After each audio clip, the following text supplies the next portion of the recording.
Hello everyone, स्वागत है आप सभी का अड्डा 24/7 के खूबसूरत प्लेटफॉर्म पे। और आज हम लोग बेटा वन शॉट में कवर करने वाले हैं कॉम्प्लेक्स नंबर और क्वाड्रेटिक इक्वेशंस की कहानी। बहुत इंपॉर्टेंट चैप्टर है क्योंकि एक अलग दुनिया में एंटर करते हैं।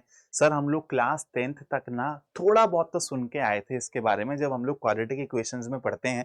चलो वहीं से कहानी को हम लोग चालू करते हैं। तो आप लोग जब बेटा क्वाड्रेटिक इक्वेशन पढ़ते हो तो आप लोग डिस्क्रिमिनांट के बारे में जानते हो जब आप नेचर ऑफ रूट्स की बारे में बात करते हो। तो डिस्क्रिमिनांट अगर जीरो होता है तो बेटा हमारा क्या होते हैं, किस टाइप के रूट्स होते हैं, रियल एंड इक्वल रूट्स होते हैं। डिस्क्रिमिनांट ग्रेटर देन जीरो होता है तो रियल एंड डिस्टिंक्ट रूट्स होते हैं। डिस्क्रिमिनांट लेस देन जीरो होता है तो आप लोगों ने पढ़ा होगा कि सर इमेजिनरी या तो कॉम्प्लेक्स रूट्स होते हैं। अब उस वक्त तो ये सिर्फ और सिर्फ स्टेटमेंट की तरह मौजूद था, लेकिन अब हम लोग इसके बारे में अच्छे से डिकोड करेंगे। तो एक नई दुनिया में अब हम लोगों को एंटर करना है। तो अब ध्यान से मेरी बात को समझना यार, एक नई दुनिया है आप लोगों के पास और आपको अगर इसके बारे में समझना है अच्छे से, आप किसी भी चीज से रिलेट करके इसको समझ सकते हो। जैसे आप फिजिक्स पढ़ा होगा जब आपने क्लास 11th में पहला चैप्टर, तो आपने फिजिक्स के फंडामेंटल्स पढ़े। वहां पे फंडामेंटल यूनिट होती हैं 7, है ना। फिर डिराइव्ड यूनिट होती है। तो ये जो बेसिक फंडामेंटल यूनिट्स होती है, इसके अराउंड ही आप लोग सारी फिजिकल क्वांटिटीज को इमेजिन कर पाते हो, कॉन्सेप्ट्स को समझ पाते हो। ऐसे ही आप कोई सी भी नई चीज सीखने जाओगे तो आपको प्री रिक्विजिट बेसिक टूल की जरूरत होगी, जिसकी मदद से आप उस दुनिया को अच्छे से समझोगे। तो ये जो हमारी नई दुनिया है बेटा, ये जो हमारी कॉम्प्लेक्स नंबर की दुनिया है, उसके लिए यूलर भाई साहब ने हमको एक यूनिट दी। ठीक है, यूलर भाई साहब ने हमको एक यूनिट दी और उस यूनिट को बोला जाता है क्या, आयोटा। क्या बोला जाता है, आयोटा। तो अब ये आयोटा क्या है, आयोटा और कुछ नहीं है बेटा, आयोटा एक यूनिट है, कॉम्प्लेक्स यूनिट है, जिसकी मदद से हम लोग कॉम्प्लेक्स दुनिया को अच्छे से डिकोड कर पाते हैं, समझ पाते हैं। तो ये बेसिक फंडामेंटल है। याद होगा आप लोगों को टीचर्स क्लास 8-9 में बोलते थे बेटा ये फंडामेंटल क्लासेस हैं, यहां पर आप लोगों को बेसिक्स डेवलप करने, फंडामेंटल्स डेवलप करने। तो आयोटा की अंडरस्टैंडिंग पहले हम लोग अच्छे से लेंगे और उसके बाद हम लोग आगे कॉम्प्लेक्स नंबर दुनिया को अच्छे से डिकोड करेंगे। तो आयोटा क्या है बेटा, आप लोगों के सामने में यहां पर एक इक्वेशन लिख रहा हूं, आप लोग मुझे बताना कि इसका डिस्क्रिमिनेंट क्या होगा। ठीक है, मैंने आप लोगों के सामने एक इक्वेशन लिख दिया और इसके डिस्क्रिमिनेंट की बात करूं तो आप लोग बहुत इजीली देख के बता दोगे कि सर लेस देन जीरो वाला केस है। और वैसे भी sir x square is equal to -1, ये रियल दुनिया में तो पॉसिबल नहीं है क्योंकि स्क्वायर टर्म है और फिर वो इक्वेट हो रही है एक नेगेटिव नंबर से, which is never possible in real दुनिया। तो ऑब्वियस सी बात है कि ये जो भी होगा ना वो कॉम्प्लेक्स दुनिया में हो सकता है, रियल दुनिया में नहीं हो सकता। तो इस इक्वेशन का जो सॉल्यूशन होता है ना बेटा, वो ही क्या होता है, आयोटा होता है। मतलब आप x की जगह आयोटा डालोगे तो आपको सेटिस्फाई करती हुई दिखाई देगी इक्वेशन। मतलब आयोटा का स्क्वायर इज इक्वल टू -1। तो यहां से आपका आयोटा डिफाइन हो जाता है, आयोटा इज इक्वल टू √-1। ठीक है, तो आयोटा किसके बराबर है बेटा, √-1, और iota square is equal to -1। आप कुछ भी बोल सकते हो। तो हमने उस फंडामेंटल यूनिट की अंडरस्टैंडिंग ले ली। कहां से ये आया, यूलर ने दिया था। ठीक है, ये कॉन्सेप्ट तो यूलर भाई साहब ने हमको ये कॉन्सेप्ट दे दिया। अब हम लोग इसकी मदद से कॉम्प्लेक्स नंबर्स को अच्छे से समझने की कोशिश करेंगे। तो चलो अब आते हैं बेटा कॉम्प्लेक्स नंबर की डेफिनेशन पे, क्या होता है, कैसे होता है। अब ये सारी चीजें हम लोग समझने की कोशिश करेंगे। तो अब यार अगर हम लोग किसी भी कॉम्प्लेक्स नंबर को लिखना चाहें, ठीक है, किसी भी कॉम्प्लेक्स नंबर को लिखना चाहें तो उसका जनरल फॉर्मेट क्या होता है। सबसे पहले तो कॉम्प्लेक्स नंबर को ऐसे लिखा जाता है, जेड। ठीक है, कैसे लिखा जाता है, जेड नामकरण हो गया हमारे कॉम्प्लेक्स नंबर का। मतलब a complex number is generally denoted by Z. मान लो आपने कोई कॉम्प्लेक्स नंबर लिखना है तो उसको लिखने का तरीका क्या है, a प्लस आयोटा बी। ठीक है, पहले रियल पार्ट को लिखा जाता है, फिर इमेजिनरी पार्ट को लिखा जाता है। ये जो दिख रहा है ना बिना आयोटा के, इसको रियल पार्ट बोलते हैं, और जो ये आयोटा के साथ दिख रहा है बेटा, इसको इमेजिनरी पार्ट बोलते हैं। ठीक है, तो ये जो है आपके ए भैया, ये हो गए आपके रियल पार्ट, और ये जो बी भैया हैं ये हो गए आपके इमेजिनरी पार्ट। तो हम लोग कैसे डिनोट करते हैं कॉम्प्लेक्स नंबर को? z से हम लोग डिनोट करते हैं, और लिखा कैसे जाता है? a प्लस आयोटा बी या फिर x प्लस आयोटा वाई, किसी भी तरीके से आप जनरली एक्सप्रेस कर सकते हो। जो आयोटा के साथ है वो इमेजिनरी पार्ट, जो आयोटा के बिना है वो रियल पार्ट। ठीक है, तो एक कॉम्प्लेक्स नंबर में मतलब एक रियल पार्ट भी होता है और एक इमेजिनरी पार्ट भी होता है, ये हम लोगों ने समझ लिया। अब ये जो आयोटा है ये और कुछ नहीं है, जो अभी हमने समझा था ना कि iota is nothing but equals to under root -1। अब बेटा किसी भी हम लोग कॉम्प्लेक्स नंबर को ध्यान से देखना, जैसे आप लोगों ने यार ऑर्डर्ड पेयर के बारे में पढ़ा है। मान लो एक रियल नंबर की दुनिया में भी जब हम जाते हैं और मैं आपको बोलता हूं 2, -3, तो आपको पता है 2 एब्सिसा होता है, -3 ऑर्डिनेट होता है, उसको हम लोग अपने कोऑर्डिनेट सिस्टम में, अपने कार्टेशियन सिस्टम में अच्छे से एड्रेस कर सकते हैं। ऐसे ही बेटा कॉम्प्लेक्स नंबर अगर इस फॉर्मेट का दिख रहा है ना, तो इसको मैं एज ऑर्डर्ड पेयर कैसे एड्रेस करूंगा? पहले मैं रियल पार्ट लिखूंगा, कॉमा, फिर मैं इमेजिनरी पार्ट लिखूंगा। ठीक है, तो जैसे यहां पर आप लोगों को कुछ एग्जांपल्स दिख रहे हैं, अगर मेरे को इसको ऑर्डर्ड फॉर्मेट में लिखना हो, एड्रेस करना हो, तो मैं कैसे लिखूंगा? मतलब ये रीडर को समझ आ जाएगा। अगर मैं इस तरीके से लिखूंगा ना कि ये कॉम्प्लेक्स नंबर है और ऑर्डर्ड पेयर क्या है बेटा? 6, 9, तो पढ़ने वाले को समझ आ जाएगा कि सर ना कॉम्प्लेक्स दुनिया की बात कर रहे हैं, तो सबसे पहले तो मेरे को इसको 6, 9 रियल दुनिया में नहीं इमेजिन करना, मेरे को इसको 6 + 9 आयोटा टाइप का इमेजिन करना है। सिमिलरली इसको कैसे लिख सकते हैं बेटा? -3 + 4 आयोटा है, तो z पहले लगा दूंगा ताकि पता चल जाए कॉम्प्लेक्स दुनिया है, और फिर -3, 4। ठीक है, ये सब बेसिक बातें हो गई जो आप लोगों को ऑलरेडी पता होगी, हमने डिस्कस कर ली।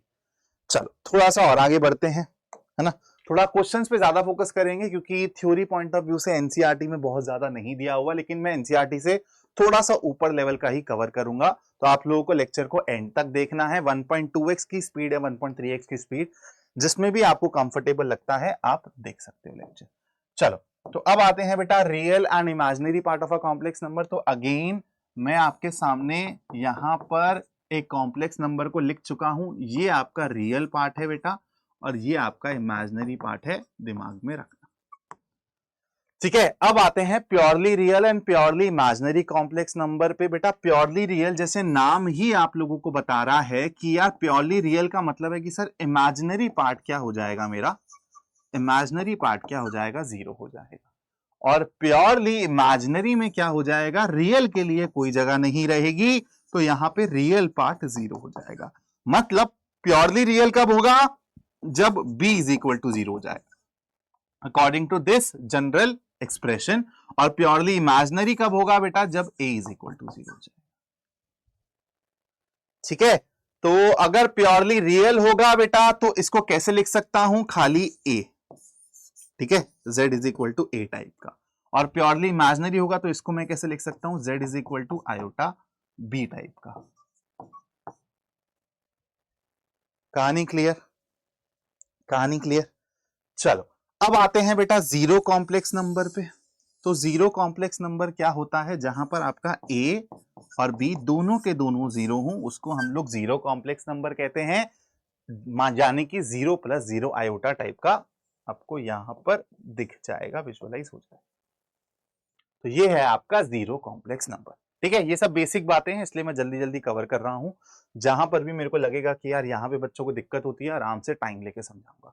इक्वालिटी ऑफ कॉम्प्लेक्स नंबर बेटा मतलब अगर मेरे को दो कॉम्प्लेक्स नंबर दिए हुए हैं Z1 और Z2 और उनके बीच में इक्वालिटी का साइन है, तो मान लो ये है बेटा x + आयोटा y और ये है a + आयोटा b।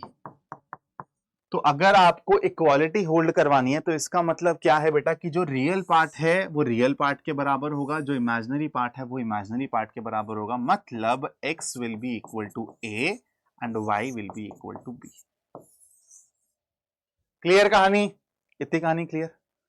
अब बेटा एक ना बहुत इंपॉर्टेंट कॉन्सेप्ट हम लोग समझने वाले हैं। हम लोग एक्चुअली ये लोग हम लोग ना 8th 9th में ही ये चीज पढ़ लेते हैं, लेकिन कुछ कॉन्सेप्ट्स ऐसे होते हैं जहां पे ना हम लोग कॉन्सेप्ट तो दिमाग में रख लेते हैं, लेकिन वो कंडीशन क्या है जहां पर वो वैलिड रहेगा वो चीज हम लोग मिस कर देते हैं, जो कि जाननी और समझनी बहुत इंपॉर्टेंट होती है।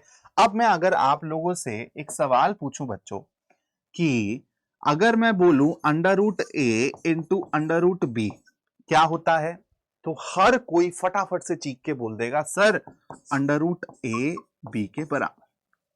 लेकिन आपको पता है कि ये कब कब ट्रू होता है, कब कब वैलिड है? अगर मैं आपसे बोलूं फर्स्ट केस कि मेरा ए और बी दोनों के दोनों पॉजिटिव हैं, तो क्या ये वैलिड होगा? चलो कोई सा भी हम लोग एक सैंपल लेके देख लेते हैं, कोई सा भी स्पेसिफिक केस लेके देख लेते हैं। ए की जगह 2 रख दो, बी की जगह 3 रख दो, तो under root 2 into under root 3 तो अंडर रूट 6। हाँ सर ये तो सही है, इसमें कुछ गलत नहीं है। तो इस वाले केस में this holds true. Second case लेता हूं कि भाई एक ए और बी में से एक पॉजिटिव है और एक नेगेटिव है, ठीक है? ए और बी में से एक इंसान पॉजिटिव है और एक इंसान नेगेटिव है, फिर क्या होगा, है ना? फिर क्या होगा?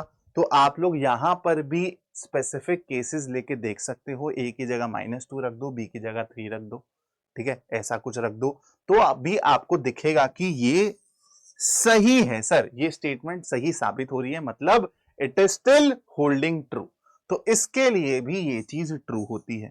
लेकिन बेटा देखो, अगर ए और बी दोनों के दोनों नेगेटिव हो जाएं, ए और बी, जैसे ये करके दिखाता हूं मैं आप लोगों को, क्योंकि ये दोनों आप लोग स्पेसिफिक केस डाल के खुद ही कर लोगे, एनसीईआरटी में भी इसका बहुत अच्छे से मेंशन दिया हुआ है। मान लो मैं यहां पर बेटा -2 और यहां पे -3 डाल रहा हूं, ठीक है? Under root -2 into under root -3, ठीक है? या फिर एक काम करो, आयोटा से ही समझ लो इसको, है ना? यहां पर अगर मैं अंडर रूट -1 और यहां पर भी अंडर रूट -1 डाल रहा हूं, तो अकॉर्डिंग टू दिस रूल बेटा ये क्या होना चाहिए? -1 इंटू -1 1, अंडर रूट के अंदर 1 होना चाहिए, ठीक है? Which is equal to 1, right? लेकिन आपको पता है कि ये भी आयोटा है और ये भी आयोटा है, तो मतलब आयोटा का स्क्वायर वो तो -1 के बराबर होता है, बोलो हाँ या ना? तो यहां पर आप लोगों को क्या दिख गई बेटा? कॉन्ट्राडिक्शन दिख गई। दिखी या नहीं दिखी कॉन्ट्राडिक्शन? मतलब ये चीज जब भी होगी तो ये हमको फेल होता हुआ दिखाई दे रहा है रूल, मतलब यहां पर this does not hold good.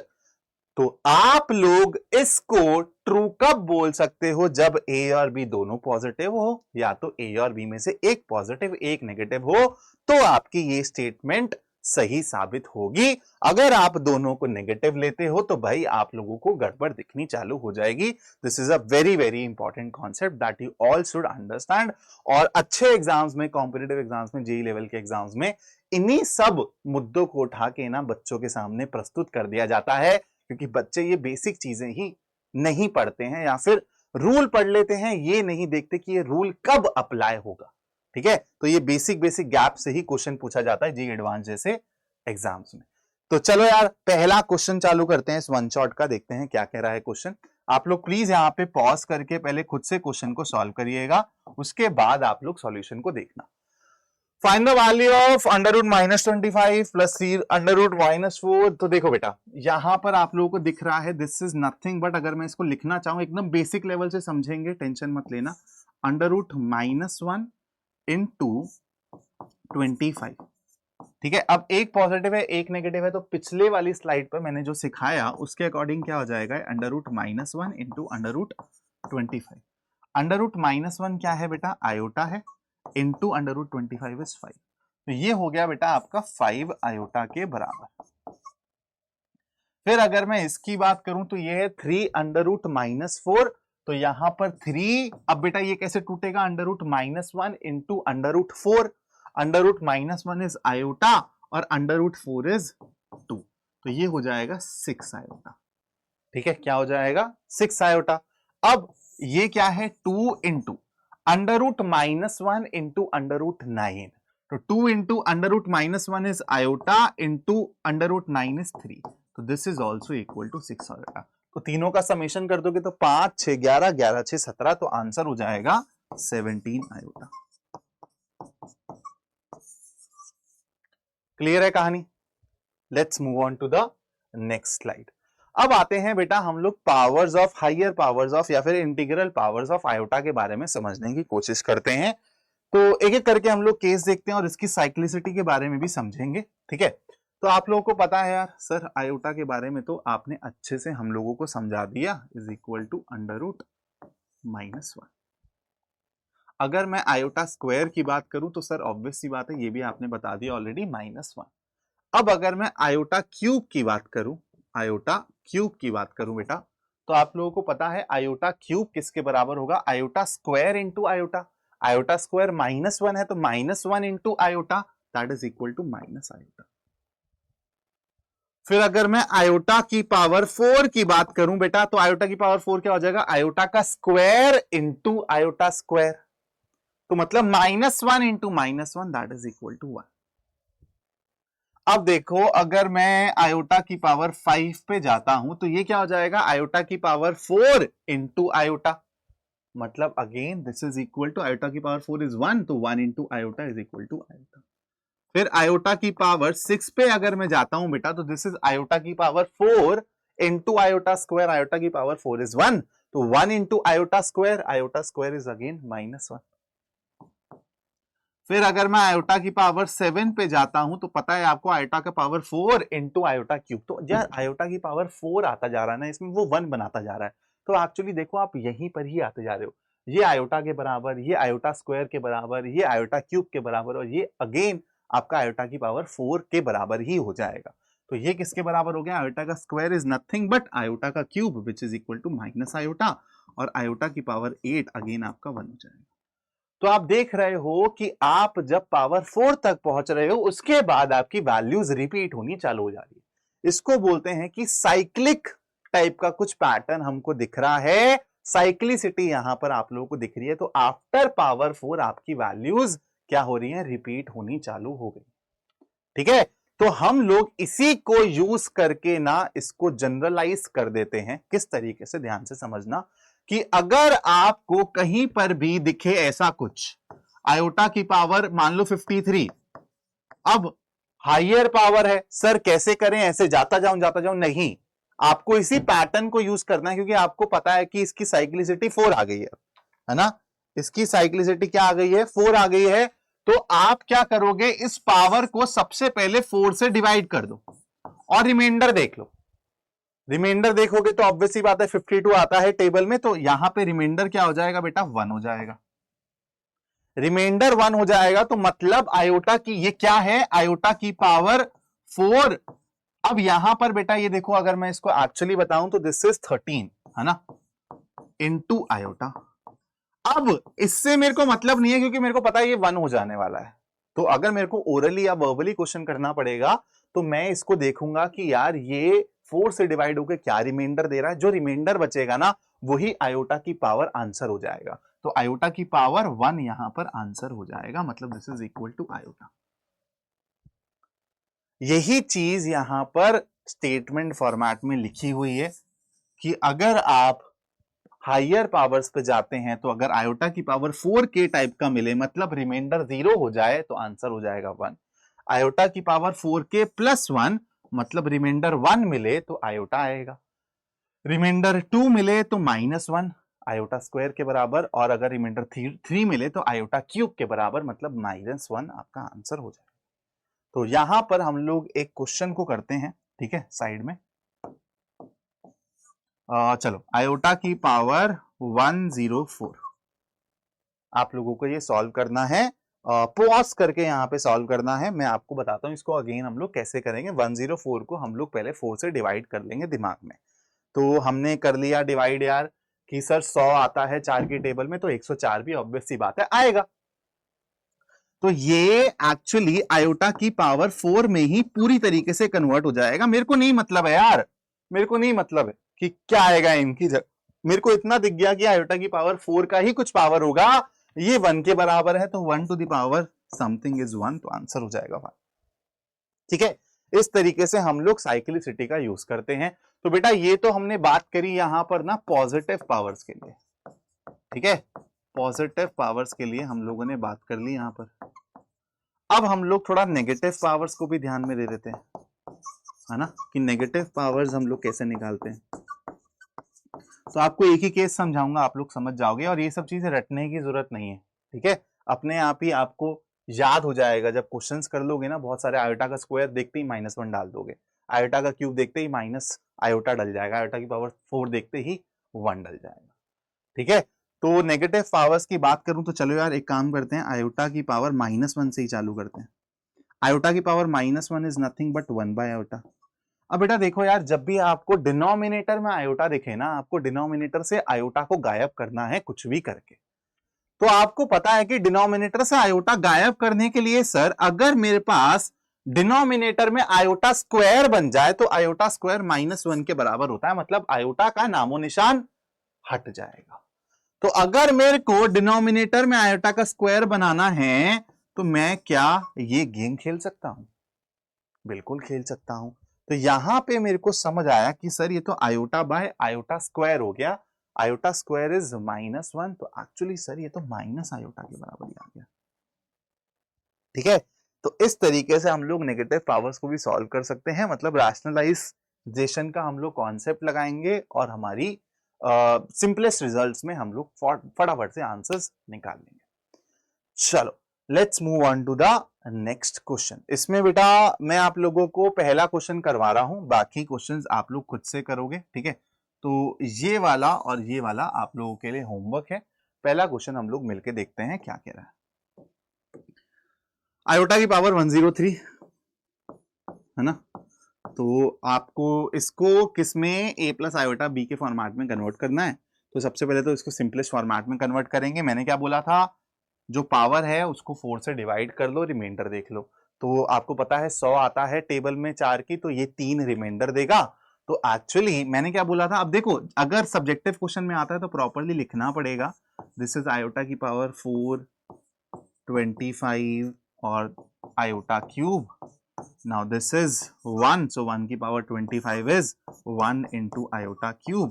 अब iota cube is nothing but minus iota, तो इसका आंसर ये हो जाएगा। लेकिन अगर ये ऑब्जेक्टिव क्वेश्चंस में आता है तो आप इसको डायरेक्टली उड़ा देना, सिर्फ और सिर्फ रिमाइंडर देखना, आयोटा की पावर वो रिमाइंडर रेस कर देना और आंसर निकाल देना। क्लियर कहानी?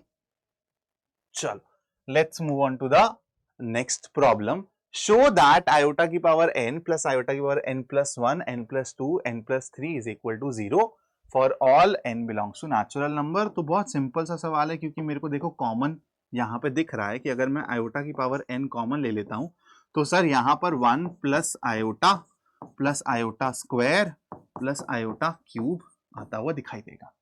अब ये बताओ आयोटा स्क्वायर क्या होता है, -1 होता है क्या?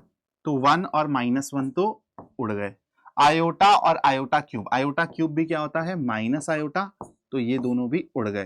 तो ये क्या हो गया, आयोटा की पावर n इंटू यहां पर आ गया बेटा हमारे पास 0 which is equal to 0, hence proved. Clear है कहानी? ठीक है, सिंपल चल रही है चीजें अभी तक बहुत। तो इस चैप्टर में ऐसा कुछ है भी नहीं एनसीईआरटी लेवल पे जिससे आपको डरना चाहिए। अगर कंपटीशन लेवल का पढ़ाता तो आप लोग को थोड़े से अच्छे क्वेश्चंस देखने को मिलते, लेकिन मैं ट्राई करूंगा आप लोगों का बेसिक बहुत अच्छे से कवर कर लूं 0 लेवल से, और एनसीईआरटी से थोड़े से ऊपर लेवल के क्वेश्चंस भी आप लोगों को मैं करा दूं। चलो अब आते हैं बेटा हम लोग अलजेब्रा ऑफ कॉम्प्लेक्स नंबर्स पे, कि दो कॉम्प्लेक्स नंबर्स को ऐड कैसे किया जाता है, दो कॉम्प्लेक्स नंबर को सब्ट्रैक्ट करेंगे तो कैसे करेंगे, मल्टीप्लिकेशन कैसे होगा, डिवीजन कैसे होगा। तो सबसे पहले एडिशन के बारे में बात करते हैं। मान लो आप लोगों के पास एक कॉम्प्लेक्स नंबर है, कौन सा पेन चूज करूं भाई, चलो ये कर लेता हूं। एक है Z1 जिसको मैंने नाम दे दिया ऐसा, जिसको मैंने एड्रेस कर दिया ऐसे a प्लस आयोटा बी, और दूसरा है बेटा Z2, इसको मैंने एड्रेस कर दिया ऐसे x प्लस आयोटा बी। तो अगर मेरे को इन दोनों को ऐड करना है, मतलब a plus iota b plus x plus iota y, तो ये कैसे ऐड होगा बेटा, रियल में रियल पार्ट ऐड हो जाएगा a प्लस एक्स, और इमेजिनरी में इमेजिनरी पार्ट ऐड हो जाएगा प्लस आयोटा, और ये हो जाएगा b प्लस वाई। ठीक है, this is nothing but Z1 plus Z2। अब कहानी देखो क्या है, बहुत इजीली आप ऑब्जर्व कर सकते हो कि जब आपने इन दोनों कॉम्प्लेक्स नंबर को ऐड किया है तो जो आपका रिजल्टेंट कॉम्प्लेक्स नंबर आया, अगर इसको मैं Z बोल दूं, जो आपका रिजल्टेंट कॉम्प्लेक्स नंबर बना है उसका जो रियल पार्ट है वो इन दोनों के रियल पार्ट का समेशन है। इसी को हम लोग कैसे लिख सकते हैं कि जो भाई रियल पार्ट ऑफ Z1 है plus real part of Z2 है, this is nothing but equal to real part of Z। Similarly imaginary part की बात करूं बेटा, तो इमेजिनरी पार्ट भी दोनों का सिंपली ऐड हो गया है ना, दिख रहा है आप लोगों को, तो this is equal to imaginary part of Z। Z क्या है? जो रिजल्टेंट कॉम्प्लेक्स नंबर आपको मिल रहा है। अब difference of two complex numbers, चलो डिफरेंस से पहले एक काम करते हैं, थोड़ी सी बेसिक बातें हैं यार। जब भी आप लोग कुछ, आपको पता है अलजेब्रा के बारे में पढ़ते हो, तो ये कम्यूटेटिव लॉ, एसोसिएटिव लॉ, ये सब चीजें अपने आप आपके सामने आ जाती हैं। तो सबसे पहली हम लोग बात करेंगे बेटा क्लोजर प्रॉपर्टी की, ठीक है। मैं यहां पे चालू कर रहा हूं क्लोजर प्रॉपर्टी। क्लोजर प्रॉपर्टी क्या होती है कि अगर आप दो कॉम्प्लेक्स नंबर को ऐड करो और आप कॉम्प्लेक्स नंबर की दुनिया में ही रहो, तो मतलब क्लोजर प्रॉपर्टी एडिशन के लिए होल्ड करती है, ऐसा हम लोग इसको बोलते हैं।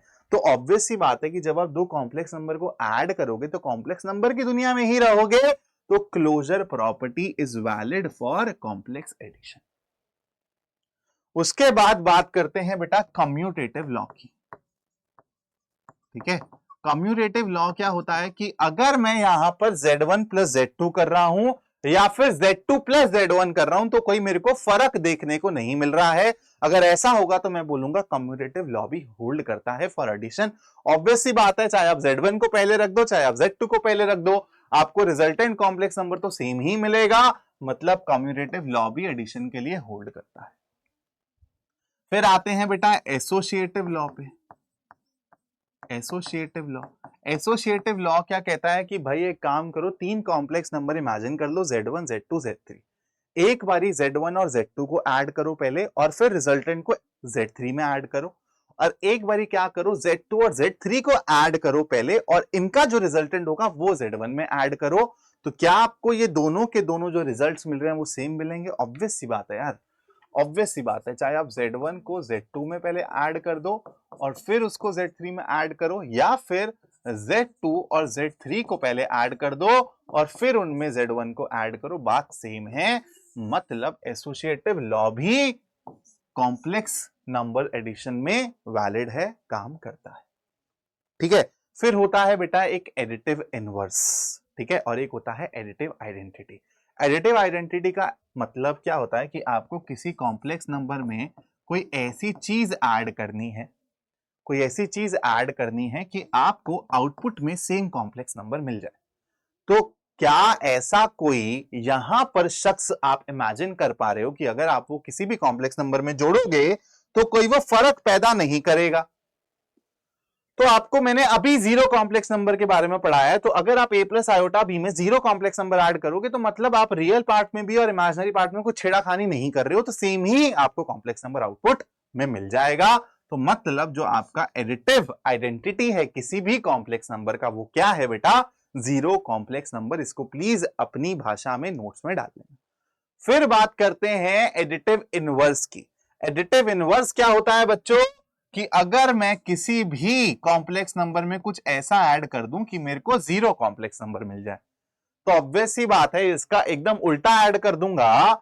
ए की जगह माइनस ए डालूं और फिर बी की जगह माइनस बी डालूं और फिर दोनों को ऐड कर दूं, तो ऑब्वियस सी बात है ए को माइनस ए खा जाएगा, बी को माइनस बी खा जाएगा। तो किसी भी कॉम्प्लेक्स नंबर का एडिटिव इनवर्स क्या होता है? उसका नेगेटिव, ठीक है। ये सारी बातें आपको अपने दिमाग में रखनी है। अब आते हैं difference of two complex numbers में। बेटा एडिशन और डिफरेंस में एज सच कभी भी आपको पता है कि कोई फर्क होता नहीं है। अगर आपको दो कॉम्प्लेक्स नंबर Z1 और Z2 का डिफरेंस देखना है तो आप इसको ऐसे भी देख सकते हो, Z1 प्लस माइनस Z2, ठीक है। तो अगर इन्हीं के हिसाब से बात करूं तो मेरा रिजल्टेंट क्या हो जाएगा? यहां पर हो जाएगा बेटा a minus x plus iota b minus y. इसके ऊपर ज्यादा डिस्कशन करना बनता नहीं है। थोड़ा सा और आगे चलते हैं। चल अब आते हैं multiplication of two complex numbers. बहुत इंपॉर्टेंट है, ध्यान से देखना कैसे करते हैं। और यहाँ पे मल्टीप्लिकेटिव इनवर्स का कॉन्सेप्ट आएगा जिससे बहुत सवाल पूछे जाते हैं। शायद यहीं से ही सवाल आने के सबसे ज्यादा चांसेस हैं आपके स्कूल एग्जाम्स में भी। तो अगर अगेन मैं आपके दो कॉम्प्लेक्स नंबर ले लूं बेटा, Z1 a plus iota b और Z2 x plus iota y। अब मेरे को क्या करना है बेटा? Z1 इंटू Z2 निकालना है। तो Z1 इंटू Z2 कैसे निकलेगा बेटा? जैसे हम लोग डिस्ट्रीब्यूटिव लॉ लगाते थे ना, बचपन से लगाते हुए आ रहे हैं, वैसे ही लगाएंगे। तो सबसे पहले a को x के साथ मल्टीप्लाई कर दो, ठीक है, फिर a को आयोटा y के साथ मल्टीप्लाई कर दो प्लस आयोटा, ये हो जाएगा ay। फिर क्या करोगे, आयोटा b को x के साथ मल्टीप्लाई कर दो प्लस आयोटा bx, और फिर आयोटा b को आयोटा y के साथ मल्टीप्लाई कर दोगे तो iota square which is -1 into b into y, तो ये हो जाएगा -by। तो अगर इसको मैं तमीज से लिखना चाहूं, रियल को रियल के साथ, मतलब ax माइनस by, और यहां क्या हो जाएगा प्लस आयोटा, अंदर क्या आएगा ay प्लस bx। इस तरीके से हम लोग कॉम्प्लेक्स नंबर्स का मल्टीप्लिकेशन करते हैं। अब क्या सर इतना टाइम लगाऊंगा हमेशा में? नहीं, मैं आपको सिखा रहा हूं कि इसको आप लोग फास्ट तरीके से कैसे कर सकते हो। तो आप लोग ऐसे लिख लो इसको, ठीक है। क्या करना है, इसको डायरेक्टली इससे मल्टीप्लाई करना है। देखो रियल पार्ट के लिए क्या करना है, Z1 into Z2, real part के लिए क्या करना है, AX, और इन दोनों को मल्टीप्लाई करके साइन माइनस का लगा देंगे, ठीक है, क्योंकि आयोटा स्क्वायर -1 होता है, तो जो भी साइन होगा उसको हम लोग चेंज कर देंगे। तो by के आगे माइनस का साइन, ये हो गया मेरा रियल पार्ट। फिर इमेजिनरी पार्ट के लिए क्या करना है, क्रिस क्रॉस करना है। a को y के साथ ले जाओ और b को x के साथ ले जाओ और आगे एक आयोटा छाप दो, बस, ठीक है, आगे एक आयोटा छाप दो। क्लियर कहानी? समझ आ गई बात? चलो अब यहां से बेटा हम लोग एक इंपॉर्टेंट कॉन्सेप्ट के बारे में बात कर रहे हैं। अब यहां पे भी देखो बेटा, मल्टीप्लिकेटिव आइडेंटिटी, ये सब चीजें आप लोगों को समझ आ जाएंगी बहुत इजीली, तो उस पर मैं डिस्कशन नहीं कर रहा हूं, क्योंकि मैं इसको नहीं चाहता कि 3-4 घंटे का वन शॉट बन जाए। 2-2.5 घंटे के अंदर अच्छे से हम लोग सारे कॉन्सेप्ट और सारे क्वेश्चंस को कवर करने की ट्राई करेंगे, क्योंकि टाइम आप लोगों के पास कम बचा है। तो अब एग्जिस्टेंस ऑफ मल्टीप्लिकेटिव इनवर्स के बारे में बात करूं, तो मल्टीप्लिकेटिव इनवर्स की बात करते हैं। जैसे मान लो एक यहां पर आपको कॉम्प्लेक्स नंबर दिया हुआ है a प्लस आयोटा b, ठीक है, तो अगर मेरे को इसका मल्टीप्लिकेटिव इनवर्स निकालना है, तो मतलब मैं एक ऐसे कॉम्प्लेक्स नंबर की खोज कर रहा हूं जिसको मैं इससे मल्टीप्लाई करूंगा ना, तो मेरे को 1 मिल जाए। क्या मिल जाए? 1 मिल जाए। तो ऑब्वियस सी बात है, आप देख पा रहे हो कि इस क्वेश्चन मार्क की जगह क्या आएगा सर, 1/z आएगा। ये 1/z को आप z इनवर्स भी बोल सकते हो, ऐसे भी लिख सकते हो। तो मल्टीप्लिकेटिव इनवर्स मतलब 1/z या तो z इनवर्स की खोज करनी है। अब इसके लिए मैं आपको डायरेक्टली फॉर्मूला भी बता रहा हूं, और ये फॉर्मूला आता कैसे है, कहां से आता है, वो भी बता रहा हूं। सबसे पहले डायरेक्टली फॉर्मूला, अगर आपको किसी भी कॉम्प्लेक्स नंबर का इनवर्स लिखना हो, मल्टीप्लिकेटिव मतलब 1/z या फिर z इनवर्स लिखना हो, तो आप क्या करोगे, सबसे पहले तो ये आयोटा वाले के आगे साइन चेंज कर दोगे, ठीक है। अगर प्लस होगा तो माइनस कर दोगे, माइनस होगा तो प्लस कर दोगे।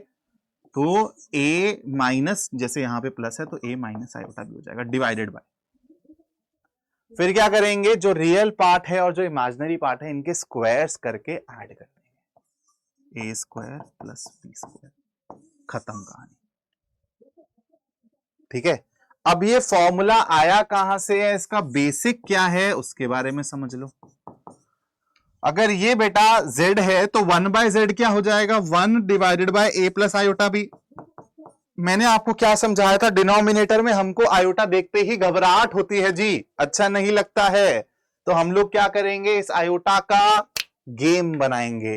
गेम कैसे बनाएंगे, आयोटा स्क्वायर से एक और आयोटा चाहिए, तो उसके लिए हम लोग इसको, वैसे तो बेटा देखो कॉन्जुगेट का कॉन्सेप्ट में बाद में पढ़ाऊंगा, तो आप इसको अभी एक तरीके से समझो कि मैं रैशनलाइज टाइप का कुछ कर रहा हूं, ठीक है।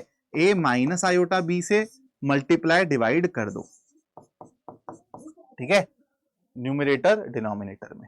अब ऊपर क्या मिला बेटा, a माइनस आयोटा b,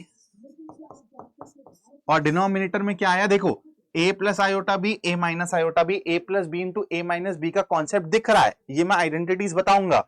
क्या सर कॉम्प्लेक्स नंबर की दुनिया में वही आइडेंटिटीज काम करती हैं जो हमारी रियल नंबर्स की दुनिया में करती थी? इस पे भी आएंगे, लेकिन आप खुद सोचो, a स्क्वायर बनेगा, मैंने क्या समझाया था, मल्टीप्लीकेशन देखो, a स्क्वायर बनेगा और फिर b into b, b square बनेगा, और मैंने क्या बोलता कि साइन चेंज कर देना, है ना, मैंने क्या बोला, sorry, b into minus b क्या बनेगा बेटा, माइनस बी स्क्वायर बनेगा, और साइन चेंज कर दोगे तो +1 हो जाएगा, यानी कि प्लस बी स्क्वायर हो जाएगा। और जब मैं क्रिस क्रॉस से ये वाली टर्म देखूंगा, क्रिस क्रॉस से ये वाली टर्म देखूंगा, तो देखो कैसे दिखेगी, a को आप b के साथ लोगे और फिर b को a के साथ लोगे, एक पॉजिटिव में एक नेगेटिव में है तो कैंसिल हो जाएंगे, मतलब एक्चुअली बचेगा क्या, सिर्फ और सिर्फ a square plus B square. यही आपको यहां पर भी दोनों जगह दिख रहा है। तो कैसे आता है, कैसे निकाला जाता है वो भी समझ लिया, डायरेक्टली फॉर्मूला भी हमको दिमाग में बैठ गया, इजी है, इसमें कुछ भी मुश्किल नहीं है। क्लियर कहानी? चल let's move on to the next slide. Division of two complex numbers की बात करें तो अब मल्टीप्लीकेशन समझ लिया है, तो डिवीजन तो सर बच्चों का खेल है। Z1 बाय Z2 टाइप का कुछ अब हमको देखना है, तो क्या मैं इसको बेटा Z1 इंटू 1 बाय Z2, मतलब Z2 का मल्टीप्लीकेटिव इनवर्स है ये, तो क्या इसको मैं ऐसे टाइप का कुछ लिख सकता हूं? मल्टीप्लीकेटिव इनवर्स में निकालना सीख चुका हूं, तो Z1 मैंने क्या माना था बेटा पिछली स्लाइड में, Z1 मैंने माना था a प्लस आयोटा बी, तो Z1 की जगह रख दो a प्लस आयोटा बी, और x प्लस आयोटा y का मल्टीप्लीकेटिव इनवर्स कैसे लिखूंगा सर, बीच में पहले साइन चेंज कर दो और फिर नीचे इन दोनों के स्क्वायर्स को ऐड कर दो, ठीक है।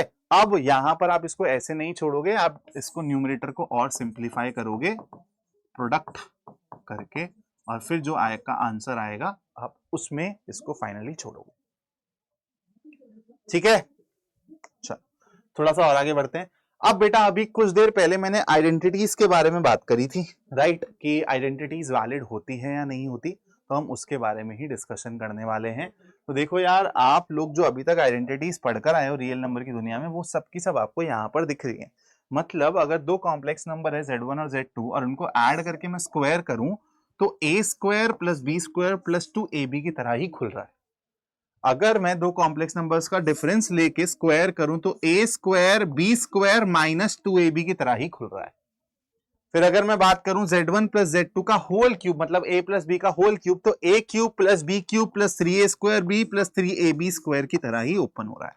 बाकी दो भी आप देख सकते हो, देखो जो फिफ्थ वाली आइडेंटिटी की बात कर रहा था, a square minus b square a minus b into a plus b की तरह ही दिख रहा है। जो मैंने आपको यहाँ पे दिखाया था मल्टीप्लीकेशन करके, तो हम इसको डायरेक्टली ऐसे भी कर सकते थे अगर हमको आइडेंटिटी पता होती, a स्क्वायर और फिर माइनस बी स्क्वायर की क्या जगह आ जाएगा, देखो बी स्क्वायर और फिर -1 आयोटा स्क्वायर की वजह से, तो a square plus B square हो जाए। चलो let's move on to the next slide. चलो इस वाले क्वेश्चन को कर देते हैं, find the real values of x and y, you have to pause here, try it out first and then see the solution please.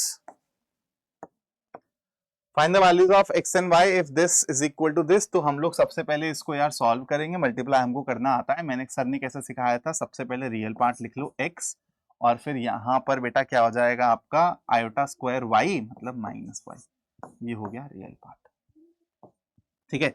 और फिर imaginary part के लिए क्या करेंगे, आयोटा पहले चिपका देंगे और क्रिस क्रॉस करेंगे 1 को y के साथ, तो ये हो जाएगा x plus y।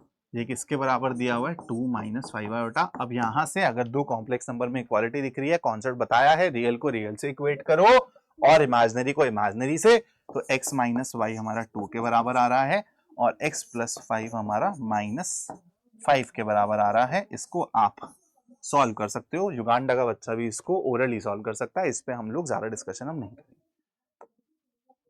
Express -2 -5 iota divided का साइन है, ठीक है बेटा, ध्यान रखना, ये है डिवीजन का साइन बीच में, 3 minus 6 iota in the form of a plus iota b। अभी अभी आपको जो मैंने प्रोसेस सिखाया है कि अगर डिनोमिनेटर में आयोटा दिख जाए तो हम उसको a प्लस आयोटा b के फॉर्मेट में कन्वर्ट कैसे करते हैं, रेशनलाइज करके, तो वही हम लोग यहाँ पे चीज करेंगे, -2 -5 आयोटा डिवाइडेड बाय 3, ठीक है। तो 3 प्लस 6 आयोटा और 3 प्लस 6 आयोटा क्यों कर रहे हैं, क्योंकि यहाँ पर अब हमको आइडेंटिटी के बारे में पता चल गया, a minus b a plus b वाली, तो यहाँ से हमारा डिनोमिनेटर फटाफट से आयोटा फ्री हो जाएगा, ठीक है। तो डिनोमिनेटर की बात करूं तो क्या हो जाएगा बेटा, a square plus B square, तो मतलब 9 प्लस 36 है ना, 9 प्लस 36 क्या होता है भाई, 45, और ऊपर हो जाएगा -2 इंटू 3 दैट इज -6 और फिर -5 इंटू 6 -30 -30 का साइन चेंज कर देंगे +30 और फिर आयोटा के साथ क्या आएगा भैया, आयोटा के साथ आएगा, देखो यहाँ पे आयोटा लिख दो पहले, आयोटा के साथ आएगा -2 इंटू 6 -12 और फिर -5 इंटू 3 -15। बस इसको सॉल्व कर देना, आंसर मिल जाएगा, सिंप्लीफाई कर देना।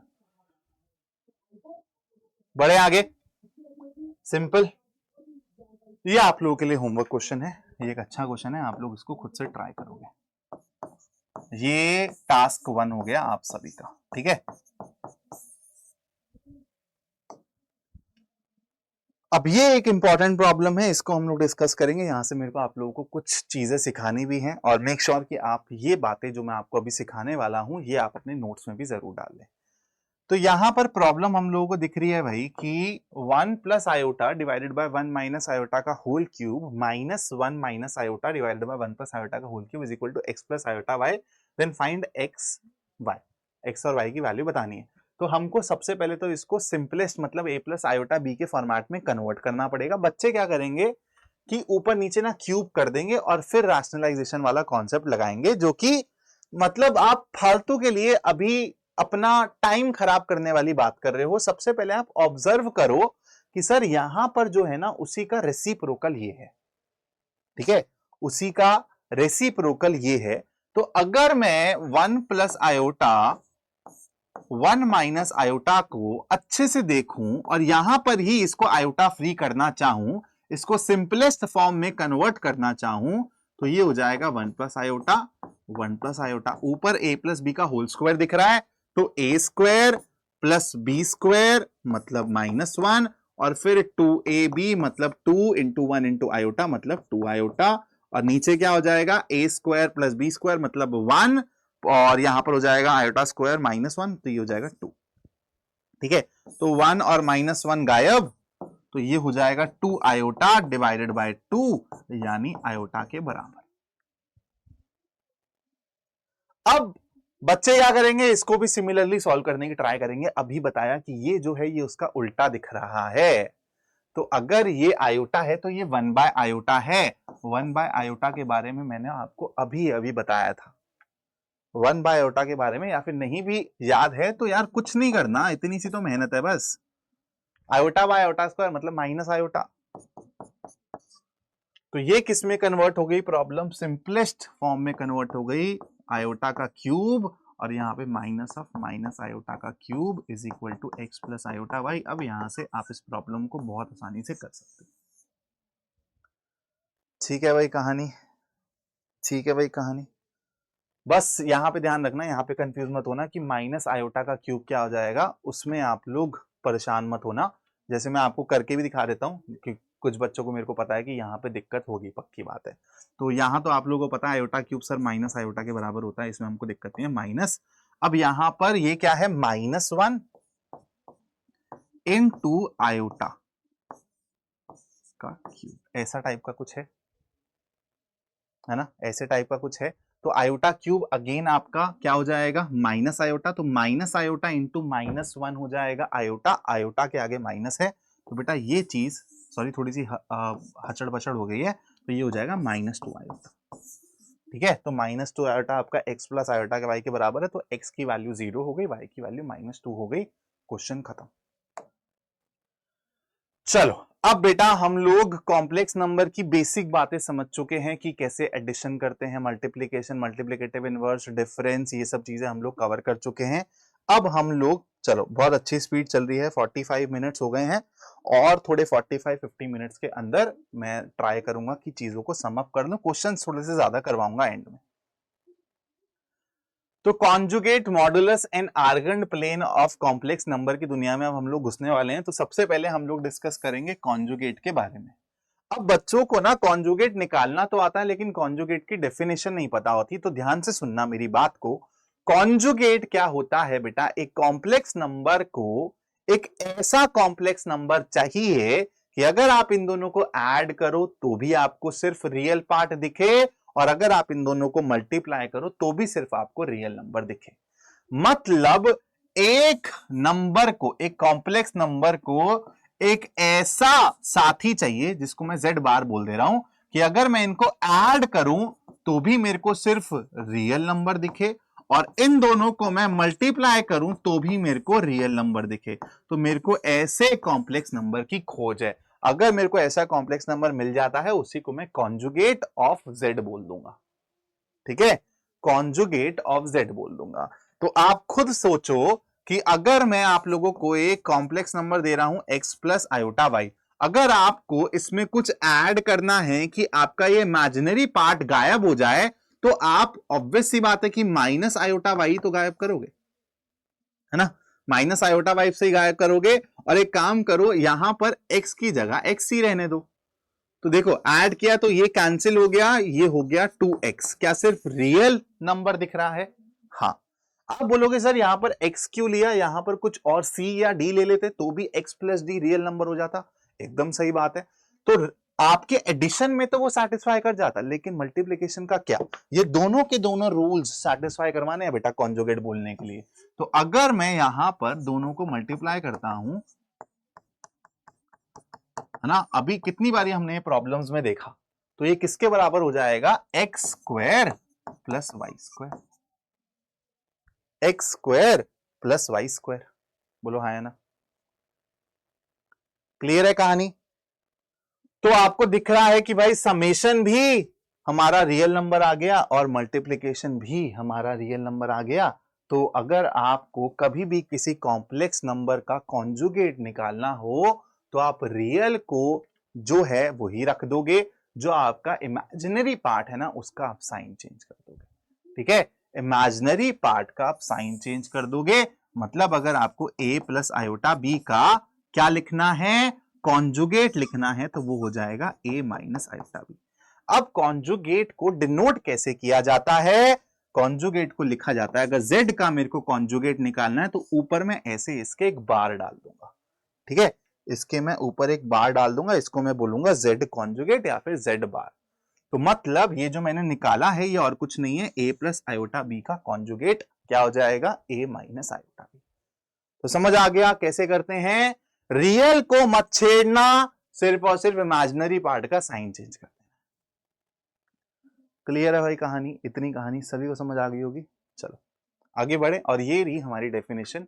A pair of complex numbers z1 and z2 is said to be conjugate of each other if the sum and the product of z1 and z2 both are real.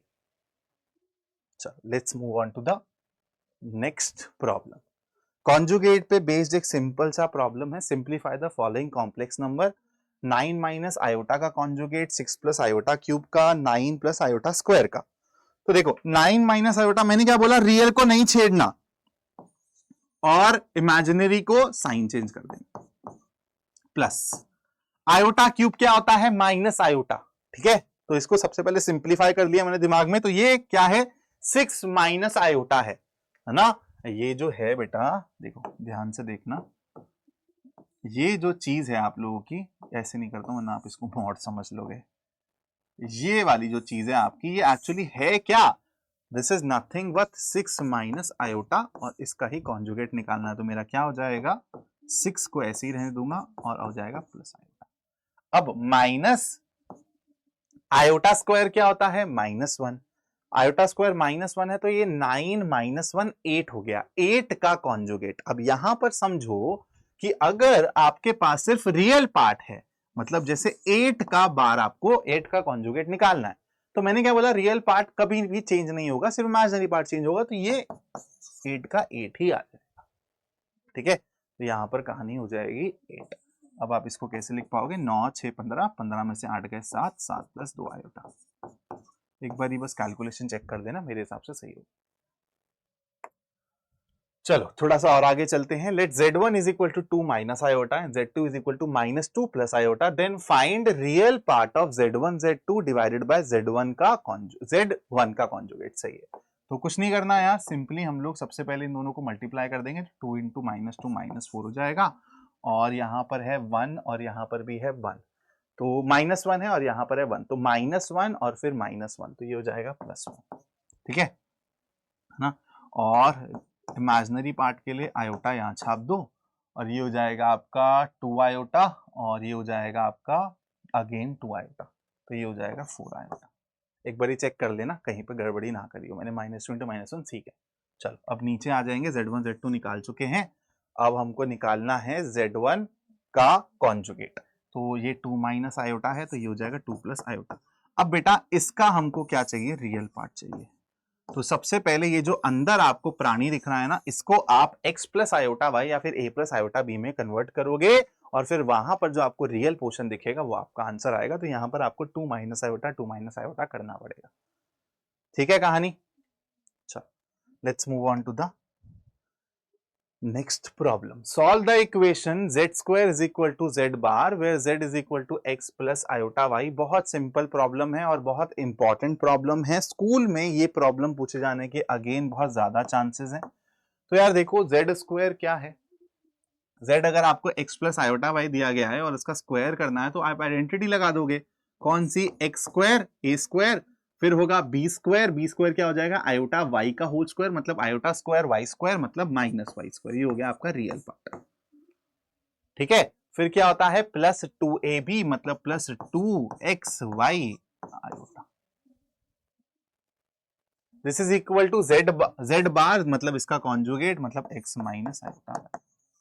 चलो अब comparison कर लो और आप लोगों को आपका आंसर मिल जाएगा। तो एक्चुअली रियल को रियल से करेंगे तो x square minus y square is equal to हो गया x के बराबर और 2xy हो गया बेटा किसके बराबर, माइनस वाई के बराबर। तो देखो सेकंड, इसको पहली इक्वेशन बोल दो, इसको दूसरी इक्वेशन बोल दो। इसको जब मैं सॉल्व करूंगा तो 2xy plus y, 2xy plus Y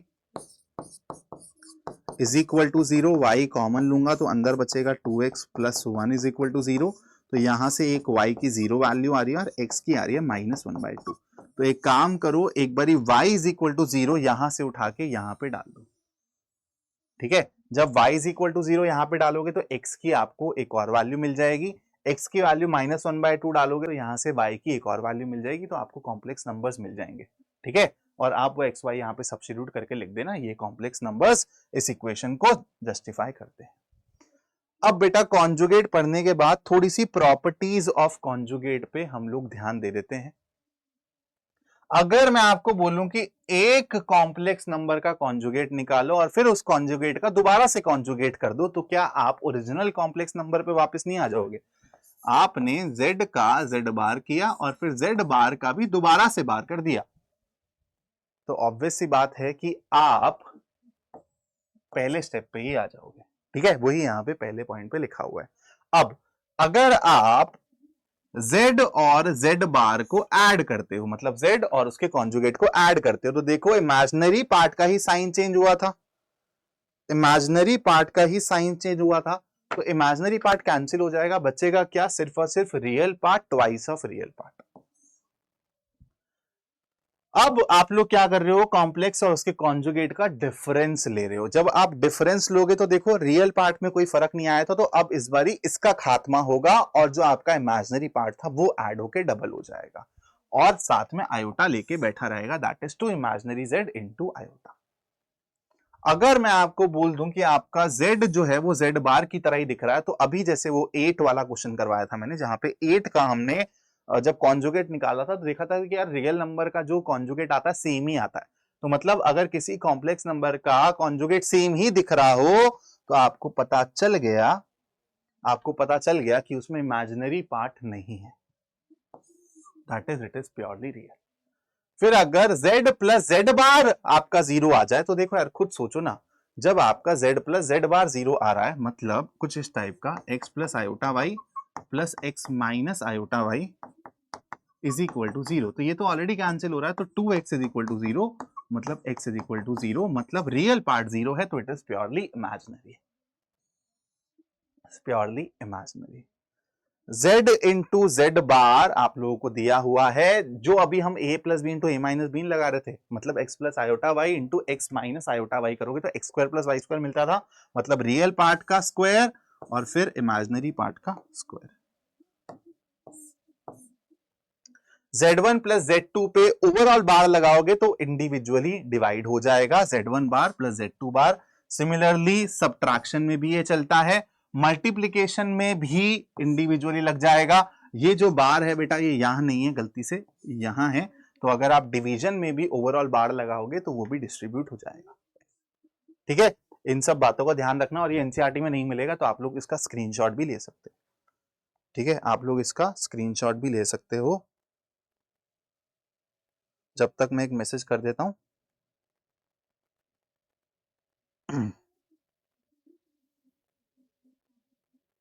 चलो चलते हैं थोड़ा सा और आगे। If x plus iota y is equal to a square plus 1 का whole square divided by 2a minus iota, what is the value of x square plus y square? Please pause it here। अच्छा question है, आप लोग पहले खुद से try करना फिर मेरे सॉल्यूशन को देखना। अब बेटा देखो x प्लस आयोटा y दिया गया और x square plus Y square की डिमांड है। अभी हमने प्रॉपर्टी में देखा ये हमको कहां से मिलता है, ये हमको कहां से मिलता है, अगर मैं x प्लस आयोटा y को मल्टीप्लाई कर दूं x माइनस आयोटा y से तो मेरे को मिल जाएगा।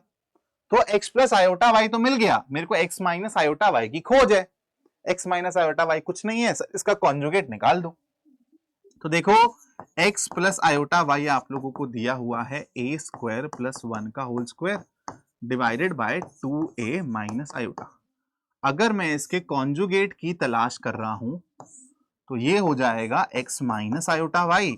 अब देखो जो ये न्यूमरेटर, अब देखो मैंने प्रॉपर्टी में क्या पढ़ाया था कि डिस्ट्रीब्यूट हो जाएगा, तो ऊपर न्यूमरेटर में रियल नंबर ही है, आयोटा का कोई नामो निशान नहीं है, रियल नंबर का कॉन्जुगेट सेम रहता है, तो ऊपर तो a स्क्वायर प्लस 1 का होल स्क्वायर ही हो जाएगा, नीचे क्या आएगा 2a माइनस आयोटा का कॉन्जुगेट। 2a को ऐसे ही रखोगे, आयोटा वाले का साइन चेंज कर दोगे, तो ये आपका x माइनस आयोटा वाई आ गया। x प्लस आयोटा वाई आपका इसके बराबर ऑलरेडी आपको दिया हुआ है, that is a square plus 1 का whole square divided by 2a minus iota. अब कुछ नहीं करना, इन दोनों को बस मल्टीप्लाई करना है, that is it, you will get your answer. ठीक है, इन दोनों को मल्टीप्लाई करोगे आपको आपका आंसर मिल जाएगा। चलो अब आते हैं बेटा मॉडुलस पे। ठीक है, अब आते हैं मॉडुलस पे, absolute value of complex numbers पे।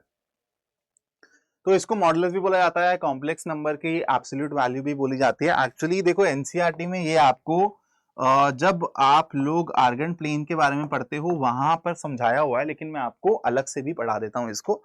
तो मॉडुलस का मतलब और कुछ नहीं होता बेटा, अभी हमने स्टार्टिंग में देखा था कि सर कोई भी कॉम्प्लेक्स नंबर है अगर x plus iota y type का, तो इसको अगर मैं कोऑर्डिनेट फॉर्मेट में या फिर ऑर्डर्ड पेयर के फॉर्मेट में लिखना चाहूं तो सर इसको मैं ना ऐसे लिख सकता हूं। तो ऑब्वियस सी बात है यार, अब आप इसको देख पा रहे हो, रियल नंबर की दुनिया से रिलेट करो, अगर कोई x, y पॉइंट है मेरा कार्टेशियन प्लेन पे तो उसका डिस्टेंस फ्रॉम ओरिजिन क्या होगा, x ऐसे y ऐसे, तो ये वाले डिस्टेंस की बात कर रहा हूं। तो x square plus Y square Pythagoras theorem, तो ये जो x square plus Y square है ना, x square plus Y square है, देखो x square plus Y square का अंडर रूट पाइथागोरस थ्योरम लगाओगे तो ये जो डिस्टेंस है इस कॉम्प्लेक्स पॉइंट का फ्रॉम ओरिजिन, उसी को ही मॉडुलस बोला जाता है, उसी को ही मॉडुलस बोला जाता है। बोलो कहानी क्लियर है? कुछ भी नहीं किया, जैसे एक तरीके से मान लो x कॉमा y कहीं यहां लाई करता है तो इसका डिस्टेंस फ्रॉम ओरिजिन क्या हो जाएगा, ये अगर आपका x है ये आपका y है, तो ये किसके बराबर होता है बेटा, under root x square plus Y square ही तो होता है ना। क्लियर है कहानी? तो अगर मैं आप लोगों को एक कॉम्प्लेक्स नंबर यहां पे दे दूं, जैसे यहां पर दिया भी हुआ है 2 प्लस 3 आयोटा, और बोलूं कि इसका क्या निकाल दो यार, मॉडुलस निकाल दो, तो आपको कुछ नहीं करना, आपको इन दोनों का स्क्वायर करना है और अंडर रूट कर देना, मतलब 2, 3 का ओरिजिन से डिस्टेंस देखना है बस। क्लियर कहानी? ये होता है हमारा मॉडुलस इन सिंपल वर्ड्स। इसके बारे में भी और डिस्कशन करूंगा जब आर्गन प्लेन के बारे में पढ़ाऊंगा। Find the modulus of the complex number this divided by this. तो बहुत सिंपल सी केस है यार, इसको सिंप्लीफाई कर देते हैं, पहले a प्लस आयोटा b के फॉर्मेट में ले आते हैं और फिर वहां पे a square plus B square का अंडर रूट वाला कॉन्सेप्ट लगा लूंगा सर। तो √3 माइनस आयोटा √2, 2√3 माइनस आयोटा √2, तो इसको फटाफट से 2√3 प्लस आयोटा √2 से मल्टीप्लाई डिवाइड कर दूंगा। ठीक है, अब इसको आप लोग सॉल्व कर सकते हो। नीचे आपका अगेन ए स्क्वायर प्लस बी स्क्वायर हो जाएगा, ऊपर आप अपना नॉर्मल मल्टीप्लीकेशन करोगे, आपको ये ए प्लस आयोटा बी के फॉर्मेट में कन्वर्ट होता हुआ दिखाई दे जाएगा। यहाँ पे अब आप क्या करोगे, इसका मॉडुलस निकालना है, तो मॉड निकालने के लिए क्या करोगे, ए स्क्वायर प्लस बी स्क्वायर का अंडर रूट। क्लियर कहानी, सिंपल क्वेश्चन है। जिस क्वेश्चन में मेरे को लगेगा कि पूरा सॉल्व करने की जरूरत है, समझाने की जरूरत है, वहां में आपका ये बहुत प्यारा क्वेश्चन है, बहुत प्यारा क्वेश्चन है, बहुत अच्छा क्वेश्चन है। चलो देखो, बहुत तरीके से अप्रोच कर सकते हैं इस क्वेश्चन को। आपको मॉड z दिया हुआ है 1 के बराबर और इसकी वैल्यू पूछी गई है, ठीक है। मॉड z दिया हुआ है 1 के बराबर और इसकी वैल्यू पूछी गई है। इसमें प्रॉपर्टीज अभी नहीं आई है, ठीक है, कोई दिक्कत नहीं।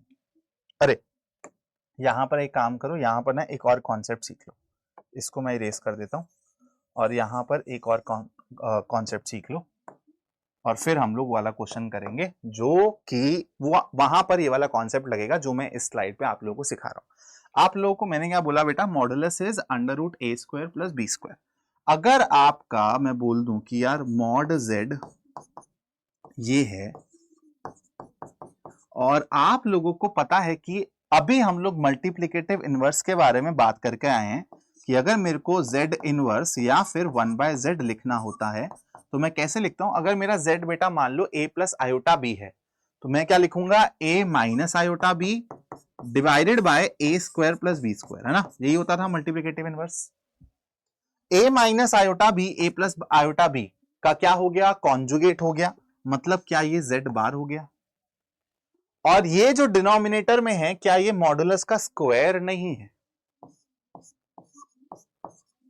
तो यहां से आप लोगों को एक बहुत इंपॉर्टेंट ऑब्जर्वेशन मिली है जिसपे बेस्ड बहुत सारे क्वेश्चंस आते हैं कि आप लोगों का जो मल्टीप्लिकेटिव इनवर्स है मतलब 1/z किसके बराबर होता है, z bar divided by mod z का स्क्वायर। तो यहां पे आपको ऐसे भी दिमाग में रखना है और ऐसे भी दिमाग में रखना है कि z इंटू जेड बार जो आप लोग अभी तक करते आए हो, अगर x प्लस आयोटा वाई को x माइनस आयोटा वाई से मल्टीप्लाई करते थे तो क्या मिलता था, X square plus Y square, मतलब मॉडुलस का स्क्वायर। तो this will be equal to mod z का स्क्वायर। तो इसको भी आप लोग दिमाग में रखना, ठीक है। तो अगर अब मैं रात में 3 बजे नॉक नॉक करके भी पूछूं आप लोगों से उठा के कि z इंटू जेड बार क्या होता है, तो सीधा मॉड z स्क्वायर मुंह से निकलना चाहिए। अब आते हैं उस वाले क्वेश्चन पे। तो मॉड z आपको बेटा 1 दिख रहा है और इसकी वैल्यू पूछी गई है। देखो मॉड z 1 है तो ऑब्वियस सी बात है कि मॉड z का स्क्वायर भी 1 होगा। अभी हमने देखा कि mod z square is nothing but z into z bar, z into z bar. अब यहां पे अगर हम लोग अगर हम लोग 1 दिख रहा है, 1 की जगह ये सब्स्टिट्यूट कर दें z into z bar plus z divided by, नीचे भी कर सकता था लेकिन नहीं करूंगा क्योंकि मेरे को जब मैं सब्स्टिट्यूट करने लगा था नीचे 1 प्लस जेड बार ऑलरेडी दिख गया। यहां पे जब मैं z कॉमन लूंगा तो 1 प्लस जेड बार बाहर आ जाएगा, ठीक है। तो 1 प्लस जेड बार ऊपर भी नीचे भी कैंसिल हो जाएंगे, इसलिए मैं नीचे सब्स्टिट्यूट नहीं कर रहा हूं। ये कहलाता है कि आप लोगों को ऑब्जर्वेशन अच्छी करनी पड़ेगी थोड़ी सी, ठीक है। Z bar plus 1 divided by Z bar plus 1, तो इसका सिंपलेस्ट आंसर क्या आ गया बेटा, z, ठीक है। कुछ बच्चे ऐसे करेंगे, कुछ बच्चे ऐसे भी कर सकते हैं कि सर z इंटू जेड बार 1 के बराबर है, तो एक काम करता हूं z को 1 बाय जेड बार पुट कर देता हूं न्यूमरेटर में, ठीक है। तो 1 प्लस 1 बाय जेड बार हो जाएगा ये और डिवाइडेड बाय 1 प्लस जेड बार, तो ये हो जाएगा आपका z bar plus 1 divided by Z bar plus 1 divided by Z bar divided by Z bar plus 1, तो इससे ये कैंसिल हो जाएगा, तो आंसर आएगा 1 बाय जेड बार। अब बच्चे बोलेंगे सर ये दोनों चीजें तो अलग है। अरे भाई साहब, जब तुमको दिख रहा है ये चीज तो 1 बाय जेड बार एक्चुअली जेड के बराबर ही तो है, ठीक है। तो दोनों आंसर सेम है, कंफ्यूज मत हो जाना। चलो इस वाले क्वेश्चन को देखें, नहीं ये वाला क्वेश्चन सेम टाइप का है तो ये आपके लिए होमवर्क में, ये आप खुद से करोगे, ठीक है, ये आप खुद से करोगे, देखते हैं कितने बच्चे इसको कर पाएंगे। अब आते हैं बेटा आर्गन प्लेन और पोलर रिप्रेजेंटेशन पे, मतलब अब हम towards the end of the chapter हैं। इसके बाद क्वाड्रेटिक इक्वेशन तो मतलब नाम की ही दी हुई है ना, आपकी एनसीईआरटी में सिर्फ और सिर्फ आपको इमेजिनरी रूट के बारे में बताया हुआ है और 2-3 सिंपल से क्वेश्चंस करवाए हैं उसके। तो अब आर्गन प्लेन और पोलर रिप्रेजेंटेशन के बारे में समझने से पहले आप लोग उस कॉन्सेप्ट को याद करो जो मैंने आपको क्लास के स्टार्टिंग में बताया था कि अगर आप किसी भी कॉम्प्लेक्स नंबर को ऑर्डर्ड पेयर के फॉर्मेट में लिखना चाहो तो आप कैसे लिख सकते हो। मान लो आपको 2 + 3 आयोटा मैं बोल रहा हूं कि ऑर्डर्ड फॉर्मेट में लिख के दिखाओ, तो आप इसको कैसे लिखोगे बेटा? ऐसे लिखोगे, ठीक है, ऐसे लिखोगे। तो अब मैं क्या कर रहा हूं, एक ऐसा प्लेन इमेजिन कर रहा हूं जिसमें कॉम्प्लेक्स नंबर्स को ऐसे असाइन कर दिया जाएगा, उनके ऑर्डर्ड पेयर के हिसाब से उनको पॉइंट्स असाइन कर दिए जाएंगे। जैसे रियल नंबर की दुनिया में पॉइंट्स होते हैं ना, एब्सिसा ऑर्डिनेट, वैसे ही आप सिमिलर टाइप का एक ऐसे प्लेन बनाओगे और इस प्लेन पे जो भी पॉइंट्स को आप एड्रेस करोगे वो कॉम्प्लेक्स नेचर के होंगे। तो इस प्लेन को क्या बोल दिया जाएगा? Argand plane. ठीक है, आर्गन प्लेन, कॉम्प्लेक्स प्लेन, बहुत सारी टर्म्स होती हैं इसके लिए यूज। क्लियर है? इतनी कहानी क्लियर है, सिंपल सी। तो अगर मेरे को 3 + आयोटा को यहां पे दिखाना हो तो वो दिखेगा 3,1 पे ऐसे। खुद देखो, अब यहां पर अगर मैं इसका डिस्टेंस फ्रॉम ओरिजिन देख लूं, यही क्या है, अगर इसको मैं z बोल दूं बेटा, तो यही क्या है, मेरा मॉड z है। किसके बराबर हो जाएगा? 3² दैट इज 9 + 1 √10 के बराबर हो जाएगा। क्लियर है कहानी? तो आर्गन प्लेन और कुछ नहीं है, जब आप कॉम्प्लेक्स नंबर को ऑर्डर्ड पेयर के फॉर्मेट में कन्वर्ट करके एक प्लेन पे दर्शाने लग जाते हो, उसी प्लेन को हम आर्गन प्लेन या तो कॉम्प्लेक्स प्लेन बोलना चालू कर देते हैं। Very simple. उसके बाद आते हैं बेटा रिप्रेजेंटेशन ऑफ कॉन्जुगेट पे। ध्यान से समझो कि अगेन मैं यहां पर अगर एक आर्गन प्लेन बना लूं ऐसे, स्केल के बिना इतनी सीधी लाइन खींचता है तुम्हारे सर, देख लो तुम। और मैं एक काम करता हूं, x + आयोटा y, z को x + आयोटा y मान लेता हूं। तो ऑब्वियस सी बात है बेटा, z बार क्या हो जाएगा? x - iota y। तो तुम्हारा कहीं एक्स वाई हम लोग यहां ले लेते हैं। तो ये वाला पॉइंट x, -y, क्योंकि ये x, y हो गया, ऑर्डर पेयर के हिसाब से ये x, -y हो गया। तो x, -y क्या फोर्थ क्वाड्रेंट में यहां नहीं हो जाएगा? तो क्या आप लोगों का जो ये z था उसका ये इमेज टाइप का नहीं लग रहा है अबाउट दिस एक्सिस? बस कॉन्जुगेट को हम लोग ऐसे रिप्रेजेंट करते हैं। और बेटा आर्गन प्लेन में इसको बोला जाता है रियल एक्सिस, क्योंकि देखो x पे क्या है, जो आपका रियल पार्ट है कॉम्प्लेक्स नंबर का, y पे क्या है, जो आपका इमेजिनरी पार्ट है। तो इसको रियल एक्सिस बोला जाता है, इसको इमेजिनरी एक्सिस बोला जाता है। तो अगर आपको कॉन्जुगेट को रिप्रेजेंट करना है आर्गन प्लेन में, तो इट इज नथिंग बट आपके इस ऑर्डर्ड पेयर का जब आप इमेज ले रहे हो, रिफ्लेक्शन ले रहे हो इन रियल एक्सिस, वही आपका कॉन्जुगेट है। ठीक है, तो यहां से हमको कॉन्जुगेट की एक और डेफिनेशन मिल गई। अब आते हैं बेटा पोलर रिप्रेजेंटेशन पे। इससे आपको क्वेश्चन पूछा जा सकता है, बहुत इंपॉर्टेंट है, बस एक और नया तरीका है। ठीक है, जैसे अभी तक हम लोग x + iota y, a + iota b, मतलब हम लोग यहां पर भी नंबर देख रहे थे, यहां पर भी नंबर देख रहे थे। अब पोलर रिप्रेजेंटेशन में क्या होगा, हम लोग r और थीटा की टर्म्स में, आर और थीटा की टर्म्स में हम लोग क्या करेंगे, किसी भी कॉम्प्लेक्स नंबर को डिनोट करेंगे। आर क्या है बेटा? और कुछ नहीं है, जो आप अभी मॉडुलस पढ़कर आए हो ना, उसी का नाम हमने आर दे दिया है। और ये थीटा क्या है? जो आपका ये कॉम्प्लेक्स नंबर है, मतलब ये जो ऑर्डर्ड पेयर है, ये लाइन हमने बना दी, और ये लाइन जो थीटा एंगल बना रही है विद एक्स एक्सिस, उसको हमने थीटा बोल दिया। सिंपल सी कहानी। तो अब मेरे को एक सिंपल सी बात बताओ, अगर आपका z ऐसा कुछ है तो ऑब्वियस सी बात है ऑर्डर्ड पेयर फॉर्मेट में मैं ऐसे लिखूंगा। अब अगर मैं मॉड z को, यानी कि √x² + y² को r बोल रहा हूं, तो इसको हम लोग ऐसे कंप्लीट कर लेते हैं।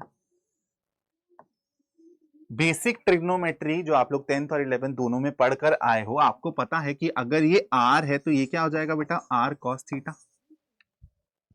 है ना, आर कॉस थीटा। फिजिक्स में भी आप ये सब वेक्टर रेजोल्यूशन वगैरह में सीख कर आए होगे। और ये क्या हो जाएगा बेटा, आर साइन थीटा। तो क्या मैं z को अब ऐसे लिख सकता हूं, x की जगह क्या दिख रहा है मेरे को, आर कॉस थीटा, और y की जगह क्या दिख रहा है, आर साइन थीटा। तो अगर मैं r कॉमन ले लूं तो it will be cos theta plus iota sine theta. यही आपका पोलर रिप्रेजेंटेशन है ऑफ कॉम्प्लेक्स नंबर। तो देखो x और y को हटा के r और थीटा ला दिया है। तो अगर आपको क्वेश्चन आएंगे कि इसको आप पोलर फॉर्मेट में कन्वर्ट करके दिखाओ, तो आपको और कुछ नहीं करना होगा, आपको x को r cos थीटा और y को r sin थीटा पुट करके r और थीटा की वैल्यू बताकर बस सब्स्टिट्यूट कर देनी होगी। इसमें हम लोग क्वेश्चन कर लेते हैं, आपको समझ आ जाएगा। क्वेश्चन कहां है भाई, अरे find the modulus and argument of the complex number. चलो, तो मॉडुलस तो भाई बहुत सिंपल सी बात है। हाँ, यहां पर एक काम करो, क्वेश्चन करने से पहले एक और चीज समझ लो। ये जो थीटा की बात हो रही है ना बेटा, ये जो थीटा की बात हो रही है, इसको हम लोग क्या कहते हैं, आर्ग्यूमेंट कहते हैं। Argument of complex number z, argument of z। अब आपको पता है कि यार ये थीटा तो यहां पर यहां पर यहां पर यहां पर ऐसे कहीं पर भी हो सकता है। मतलब अगर एक पूरा का पूरा कंप्लीट सर्कल डाल लूं तो मेरे को अलग अलग कॉम्प्लेक्स नंबर दिख सकते हैं, है ना। मतलब 0 से 2 पाई की रेंज में मेरे को अलग अलग अलग अलग आर्ग्यूमेंट मिलते चले जाएंगे। तो अब बेटा आर्ग्यूमेंट के बारे में आप समझ चुके हो, तो प्रिंसिपल आर्ग्यूमेंट के बारे में समझ लो। अगर आप अपनी थीटा को देखो 2 पाई की रेंज थी ना, माइनस पाई से पाई की रेंज में लिखने को बोल दे अगर एग्जामिनर या फिर क्वेश्चन वाला, तो उसको प्रिंसिपल आर्ग्यूमेंट बोल दिया जाता है। मतलब आप अपने एंगल को ऐसे या तो ऐसे देखोगे, ठीक है। मतलब फोर्थ और थर्ड क्वाड्रेंट में अगर एंगल के पास जाना होगा तो मैं ऐसे जाऊंगा, फर्स्ट और सेकंड में जाना होगा तो मैं ऐसे जाऊंगा। क्लियर है? इसके मैं क्वेश्चंस करवाऊंगा तो आपको और क्लैरिटी मिल जाएगी, टेंशन मत लेना। तो argument is nothing but the angle that is being made here, and principal argument कुछ नहीं होता, जब हम अपने एंगल का रेफरेंस माइनस पाई से पाई के बीच में देते हैं तो उसको प्रिंसिपल आर्ग्यूमेंट बोल देते हैं। और क्वेश्चन में यूजुअली प्रिंसिपल आर्ग्यूमेंट ही बताने को आपको बोलेगा। अगर वो स्टेट करे कि नहीं मेरे को प्रिंसिपल आर्ग्यूमेंट से मतलब नहीं है, तब आप बाकी चीजों के बारे में सोचोगे, वरना आप प्रिंसिपल आर्ग्यूमेंट के हिसाब से ही अपना आंसर दोगे। चलो अब आते हैं बेटा कुछ क्वेश्चंस पे। Find the modulus and argument of the complex numbers this. यार पानी पी लेता हूं, आप लोग एक बार ये वाला क्वेश्चन ट्राई कर लो। मैसेज किसके आ रहे हैं भाई?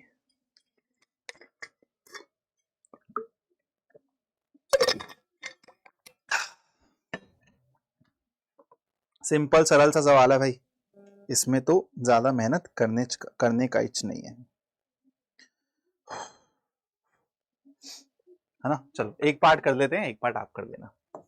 1 प्लस आयोटा 1 माइनस आयोटा, ठीक है ना। हाँ, इसको सबसे पहले तो a प्लस आयोटा b के फॉर्मेट में कन्वर्ट करने के लिए ये हम लोग कर लेते हैं 1 plus iota into 1 plus iota.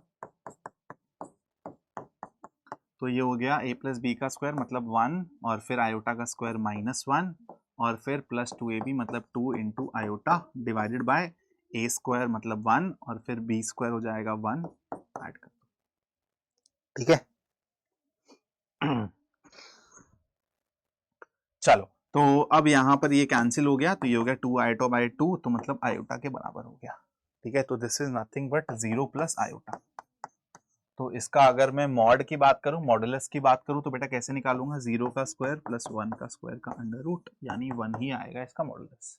तो आप देख भी सकते हो यार 0,1 आर्गन प्लेन में अगर मेरे को लाई करवाना होगा तो कहां करेगा, ये आपकी रियल एक्सिस, ये आपकी इमेजिनरी एक्सिस, तो ये इमेजिनरी नंबर है ना, तो ये कहीं यहां आएगा 0,1, ठीक है। और आर्ग्यूमेंट की बात करें अगर, तो देखो यार आर्ग्यूमेंट क्या होता है, मैंने बताया था थीटा। तो वैसे आप डायरेक्टली भी देख पा रहे हो कि आर्गुमेंट आपका पाई बाय 2 हो गया। मैंने क्या बोलता, माइनस पाई और पाई के बीच में रेफरेंस देना है हमेशा, तो पाई बाय 2 हो गया, उनके बीच में लाई करता है, सही है। और लेकिन आप इसको ऐसे भी कर सकते हो, मैंने क्या बताया था कि आपका जो रियल पार्ट है ये किसके बराबर हो जाएगा बेटा, एक्स कॉस थीटा, और जो आपका इमेजिनरी पार्ट है वो हो जाएगा x sin थीटा। अब देखो यहां पर आप लोगों को क्या करना पड़ेगा, इस x को एलिमिनेट करना है ना, x cos theta x sin theta, हाँ सही है ना। हाँ तो यहां पर अब आप लोगों को एलिमिनेट करना है, सॉरी यहां पे r हो जाएगा ना, r लिख दो मैंने, यहां पर r लिख दो। तो अब आप देखो अगर आप इन दोनों को स्क्वायर करते हो, R square cos square theta R square sine square theta, तो यहाँ पे थीटा एलिमिनेट हो जाएगा, तो आपको आर स्क्वायर मिलेगा, अंदर cos square theta plus sine square theta 1 हो जाएगा, this will be equal to 0 square plus 1 square 1। तो यहाँ से आपकी आर स्क्वायर की वैल्यू 1 आएगी, मतलब आर की वैल्यू 1 आएगी। -1 क्यों नहीं लेंगे, क्योंकि भाई डिस्टेंस की बात है, ठीक है। तो आर इज इक्वल टू 1 यहाँ पर आ गया, वो तो आपको यहाँ पर भी दिख गया था, डायरेक्टली भी हमने निकाल लिया। अब थीटा की बात करेंगे तो कुछ नहीं करेंगे यार, यहाँ पे देखो जब आप r को 1 रख दोगे तो cos थीटा आपका 0 के बराबर आ रहा है, मतलब थीटा इज इक्वल टू π/2। और यहां पर भी देखो अगर आप रखोगे तो यहां से भी आपको सेम चीज मिल रही है, sine theta is equal to 1, वो कब होता है π/2 पे, तो आपका आर्ग्यूमेंट हो गया π/2। सिंपल सी कहानी है, हम लोगों ने सीख ली, ठीक है। चलो आगे बढ़ते हैं। Find real theta such that is purely real, find real theta such that this is purely real. बस आप लोग ध्यान रखना, अगर आपको नॉर्मल कॉम्प्लेक्स नंबर दे के उसकी पोलर फॉर्म पूछ ले तो आपको कुछ नहीं करना है, x को r cos थीटा और y को r sin थीटा पुट करना है बच्चों। फिर क्या करना है, स्क्वेयरिंग एंड एडिंग का कॉन्सेप्ट लगाना है, क्योंकि उससे r स्क्वायर और अंदर cos square theta plus sine square theta हो जाएगा, तो उससे ये थीटा एलिमिनेट हो जाएगा और यहां पर आ जाएगा r x square plus Y square, ठीक है। तो यहां से ये 1 हो जाएगा, तो देखो r की वैल्यू आपको पता चल जाएगी, यहां से r की वैल्यू तो आपको वैसे भी नॉर्मली पता चल सकती है, और जब r की वैल्यू आपको पता चल जाएगी तो आप यहां पे सेटिस्फाई करके कॉमन थीटा देख लेना क्या आएगा, और उसको -π से π के बीच में लिख देना, ताकि प्रिंसिपल आर्गुमेंट आप लोग लिख पाओ, ठीक है। इस चीज को मैं यहाँ पे रब कर देता हूं, और अब हम लोग इस वाले क्वेश्चन को सॉल्व करते हैं। Find real theta such that 3 + 2 iota. एक बार आप लोग ट्राई करके भी देख लो इस क्वेश्चन को, ठीक ठाक लेवल का क्वेश्चन है। इज प्योरली रियल, ठीक है, is purely real. Purely real का मतलब इमेजिनरी पार्ट को 0 कर दो यार, और कुछ नहीं।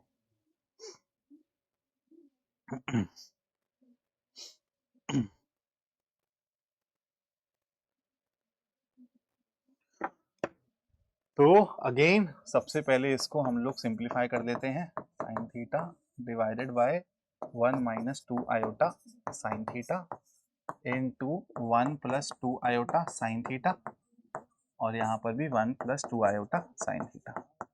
देखो अब इसको सॉल्व करोगे, ठीक है, ये a plus iota b type का कन्वर्ट हो जाएगा, और आपको बिकॉज ये प्योरली रियल चाहिए तो आप क्या करोगे, b को इक्वल टू 0 करके कंडीशन देख लोगे कि क्या होल्ड कर रही होगी, वहां से आपका आंसर आ जाएगा। ट्रिग्नोमेट्री बेसिक आनी चाहिए, जो मैंने आपको ट्रिग्नोमेट्रिक फंक्शंस का वन शॉट बताया था, उसमें मैंने बोला था ट्रिग्नोमेट्री के डायरेक्ट क्वेश्चंस भी ना भी आए ना तो वो आपको हर चैप्टर में कहीं ना कहीं परेशान करती रहेगी, तो इसलिए ट्रिग्नोमेट्री फंक्शंस का अगर वन शॉट नहीं देखा तो प्लेलिस्ट बन रखी है क्लास 11th की, उसमें एक और नया चैप्टर भी ऐड हो जाएगा, तो आप लोग प्लीज जितने भी चैप्टर्स मैंने कवर करे हैं आप उसको देख लेना टाइम से, ठीक है। अब बेटा देखो, अब यार क्वाड्रेटिक इक्वेशंस पे ना मन तो बहुत कर रहा है बात करने का, कि आप लोगों को थोड़े से अच्छे अच्छे सवाल करवाऊं, क्योंकि सबसे पहले तो आप लोग रूट्स और जाके एक बार जीरोस में ही फर्क देखना, बच्चों को यही नहीं पता होता कि जीरोस और रूट्स में फर्क होता है। तो हम लोग जब क्वाड्रेटिक इक्वेशन पढ़ रहे थे तो हमने d < 0 वाले केस में देखा था कि यहाँ पर इमेजिनरी रूट्स होते थे। अब हम लोग बेटा उसको आयोटा की फॉर्मेट में कन्वर्ट कर सकते हैं, ठीक है। जैसे मैंने आपको स्टार्टिंग में एक इक्वेशन बताई थी, x² + 1 = 0 है, तो यहां पर अगर मैं इसके देखना चाहूं तो x² = -1, और इसका ही मैंने आपको रूट बताया था कि क्या होता है आयोटा। वैसे आयोटा और माइनस आयोटा दोनों इसके रूट्स होंगे, क्योंकि माइनस आयोटा का स्क्वायर भी -1 ही आएगा, ठीक है। तो अब इस वाले क्वेश्चन को अगर हम लोग सॉल्व कर लें, इस वाले क्वेश्चन को हम लोग सॉल्व कर ले तो हम लोग सबसे पहले निकालते हैं d, ठीक है। d क्या होता है बेटा, b² - 4ac। तो b क्या हो गया मेरा, 1 हो गया ना, तो ये हो जाएगा 1 का स्क्वायर -4 × √5 × √5, तो ये हो गया 1 - 4 × 5 दैट इज 20।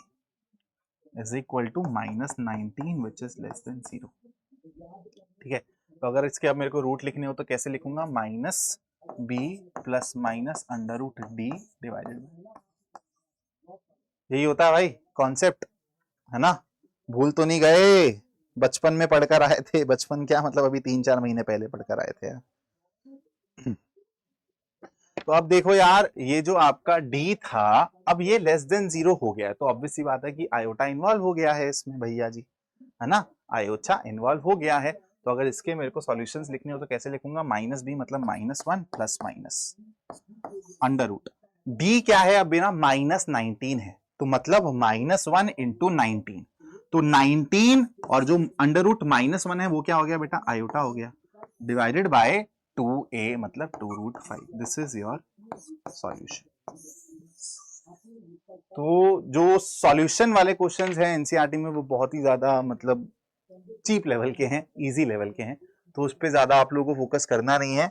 ज्यादा जो इंपॉर्टेंट है वो मॉडुलस, आर्ग्यूमेंट, ये सब चीजें समझना है, और मल्टीप्लिकेटिव इनवर्स से क्वेश्चन पूछे जाएंगे। तो मैंने वैसे ओवरऑल हर चीज कवर कर दी है एनसीईआरटी लेवल पे, थोड़ी सी प्रॉपर्टीज मॉडुलस की अभी और रह गई हैं जो कि एनसीईआरटी में नहीं है। मैंने इस लेक्चर को उस तरीके से किया है कि आप लोग स्कूल के लेवल्स में, स्कूल के एग्जाम्स में बहुत अच्छे से कर लो। अगर आप चाहते हो कि सर अभी हम लोग थोड़ा और अच्छे लेवल के भी क्वेश्चंस करेंगे, अगर आप चाहते हो कि सर अच्छे लेवल के क्वेश्चंस करवा दो और कॉन्सेप्ट थ्रू क्वेश्चंस करवा दो, तो आप लोग मेरे को कमेंट्स में बताना। अगर आपको अच्छे लेवल के क्वेश्चंस करने हैं तो मैं एक 1-1.5 घंटे का स्पेसिफिक क्वेश्चन लेक्चर लाइव लेकर आऊंगा, जिसमें हम लोग थोड़े से अच्छे लेवल के, हॉट्स लेवल के क्वेश्चंस करेंगे। तो इस सेशन को हम लोग यहीं पे समाप्त करते हैं। Thank you so much for watching. जय हिंद।